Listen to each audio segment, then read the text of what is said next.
Hello and welcome back to New York Go. Let's talk about stuff today. Let's talk about enrichment because it's something that nobody ever talks about. And I think, if I'm not mistaken, in labs, like where they do zebrafish and stuff like that, I think it's a requirement in a lot of labs now to have some type of enrichment for the fish. You can't just throw them in a little box and hope for the best. So I guess while we talk about that, let's look. I'll pull one of those trays over there and we'll see if we have any eggs while we talk about it. All right, please. All right, this is a egg trap from the cherry barb tank. I just have a couple of rocks holding it down because this thing floats. Some synthetic, this is eyelash yarn. Put that to the side. We have a rock to weight this down. And let me get this camera set up so we can see what we got. So when it comes to enrichment, I mean, it's probably something that, I mean, we all kind of do it. We don't realize we're doing it just by adding simple things like rocks, plants, decorations, any kind of hide.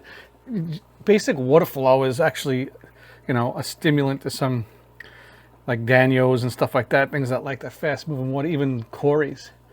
You know, and I guess it's breeders like me that kind of brought it to my own attention, is that when you're breeding, a lot of times it's bare bottom tanks.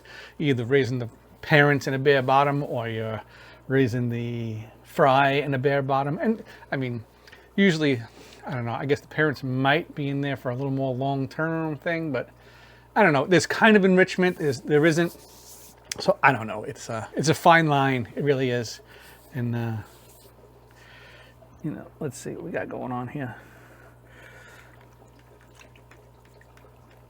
But, I mean, some of that stuff is necessary. Some of the, when you put plants and decorations and hides and, you know, it allows some separation from aggressive fish. Not all fish, even, you know, ones that always get along. Sometimes they get nippy, or even while they're breeding, they, you know, they're harassing females and stuff like that. And it just, it's good behavior. It's smart behavior to give these fish a place to just to get out of the way, just to hide, and out of sight, out of mind. Kind of, it works a lot with fish. You know, I know cichlid guys use that a lot. They build like walls in there, and you know, once the cichlid goes behind the wall, nobody else knows he's around. So that's you know, that's all right. Basic, you know, environmental enrichment. That's, you know, the basic stuff in that. And then you got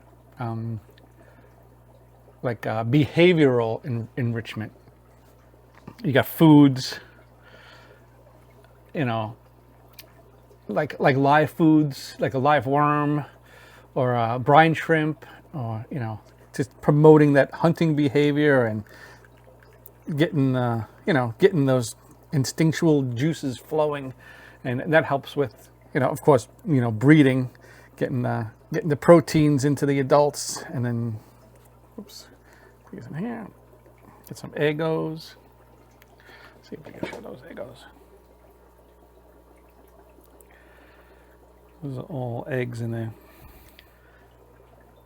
So that's, you know, behavioral enrichment. And I mean, we don't all do that. Not everyone feeds live foods, but, you know, sometimes you put some, you know, bloodworms or something like that into the flow, and you can really see the fish, you know, going a little crazy trying to hunt those things down when they're moving in some kind of water flow and stuff. So that's just a nice enrichment to have, a little live food, a little chase, you know. Then you have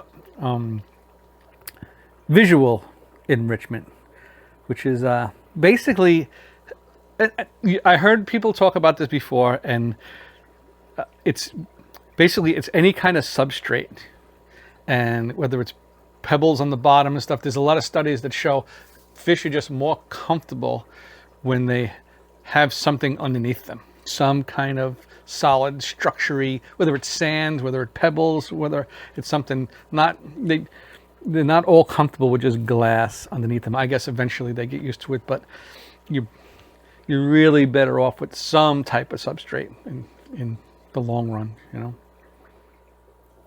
Does that even work? And then there's the last type, which is social enrichment.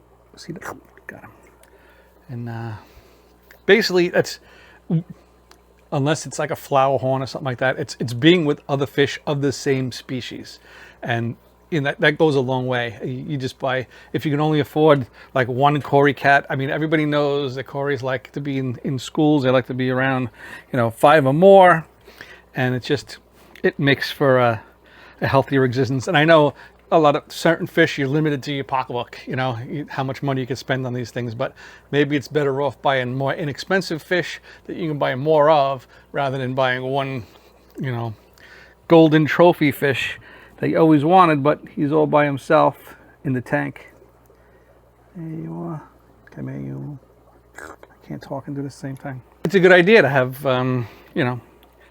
especially, things like killifish, Daniels, rice fish, any kind of minnow type. They just like to be in little shoals or little schools and stuff like that. I mean, you put one Daniel in a tank, he's going to drive himself crazy.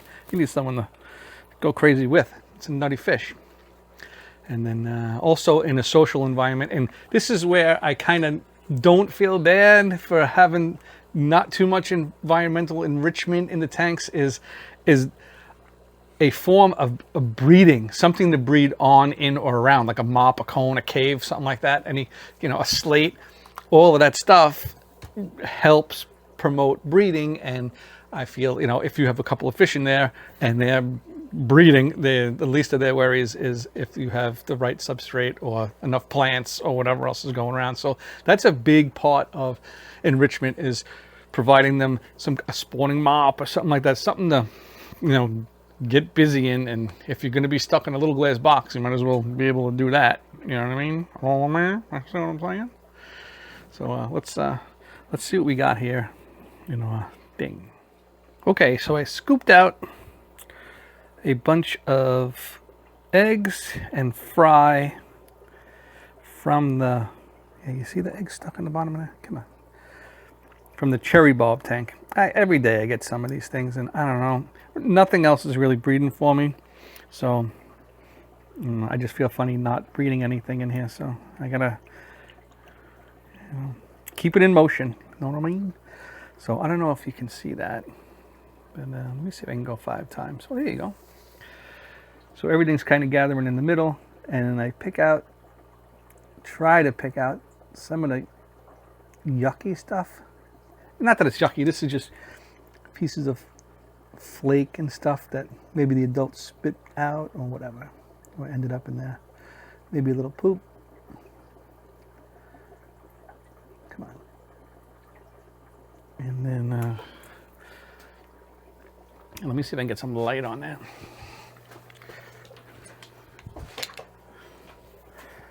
Does that help any? Oh yeah.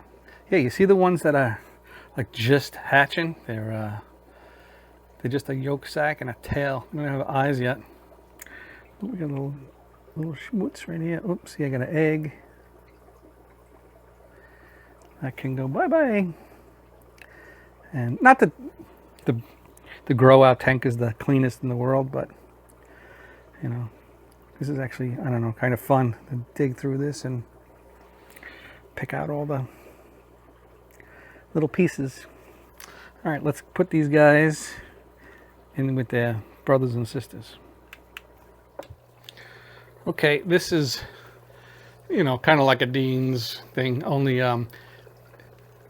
it's run by a sponge filter, which just keeps water circulating, and there's a hole in the back, and the water runs through the sponge. So it's just being circulated through the tank, and it's not it's a tank full of fish. So it's a cycled tank, and it's not its own system. But this is the warmest tank I have. This runs the hottest, so I like using this one. So what I do is, let me see here, I stick this in here like that, and then I take some water, because there's always scragglers or something sticking to the bottom. I don't know how they do it, but, and there you go, they're all in there. All right. So we went through environmental, behavioral, visual, and social enrichment, which I don't know. I just think it's something we should talk about a little more. I should do a live stream with somebody about this, maybe Funk or something like that. Let's see if he wants to get involved. But yeah, it's something that's not talked about enough. I know we all do it.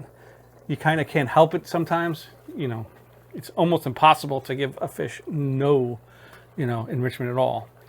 But yeah, that's all I have to say about that. So later.